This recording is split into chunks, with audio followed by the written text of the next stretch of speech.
that we think will be most effective in getting the operator back into compliance.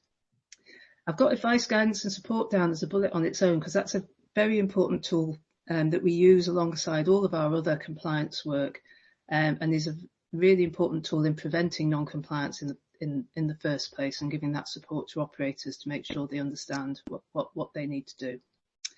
But whilst we regulate, ultimately it's the operator's responsibility to comply with the conditions of their permit. Next slide, please.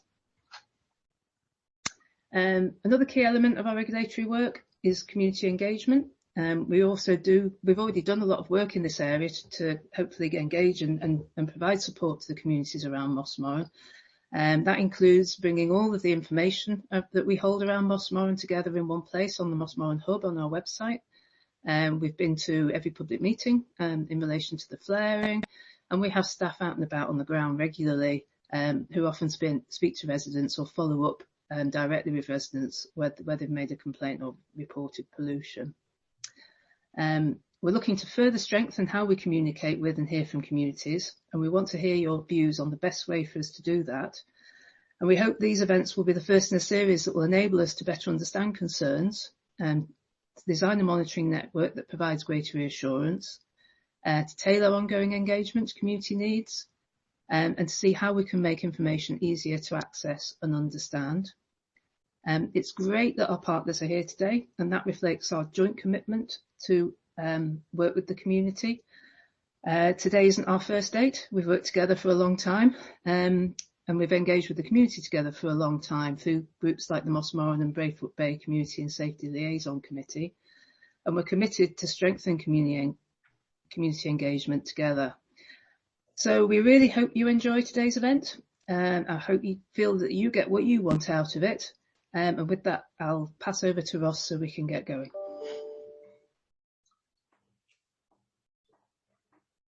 Okay, that's great. Thanks very much to both Chris and to Wendy for setting the scene and providing the context for this afternoon's discussion. Just before we run the video on air quality, which will give us a lot of the technical detail and a lot of information around how, what, when, where, why, I'm just looking out to the audience to see whether if anybody has any questions about the format or the process for this afternoon, or is everybody comfortable with the way we're running and able to engage in the conversation? Bryce. Could I just ask you, is there going to be an opportunity for us to verbally speak in regards to the questions, just for accessibility? Yeah, absolutely, Bryce. So at the end of each of the video presentations, one on air quality, one on noise, vibration, light, we'll open it up for a question and answer session, which I'll chair, and we'll want to get as many voices, whether they are oral voices or written voices, into the discussion as possible. So whatever format works best, whatever methodology works best for anybody, then feel free to use that. Digital hand, wave hand, we'll try and use them all. Thank you very much. Thank you.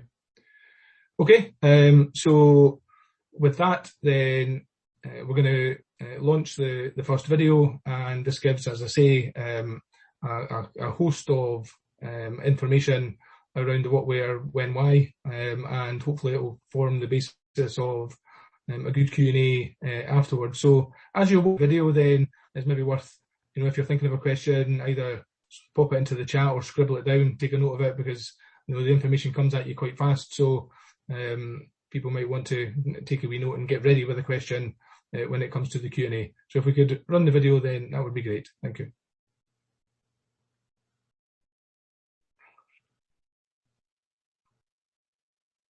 Welcome everyone. I'm Richard Sinnott. I'm a manager in the chemistry department at SEPA with the remit for and an expertise in air quality measurement.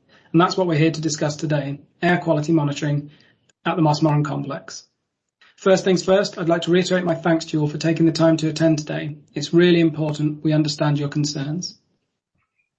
So now let's set some expectations. We will be discussing the air quality roles and responsibilities of Fife Council and SEPA.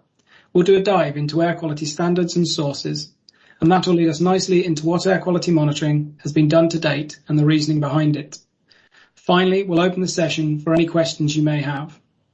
There are some things we won't cover today. We will not be covering operations on the site. We're not here to make apologies for the site, nor do we have expertise. to go into too much detail about the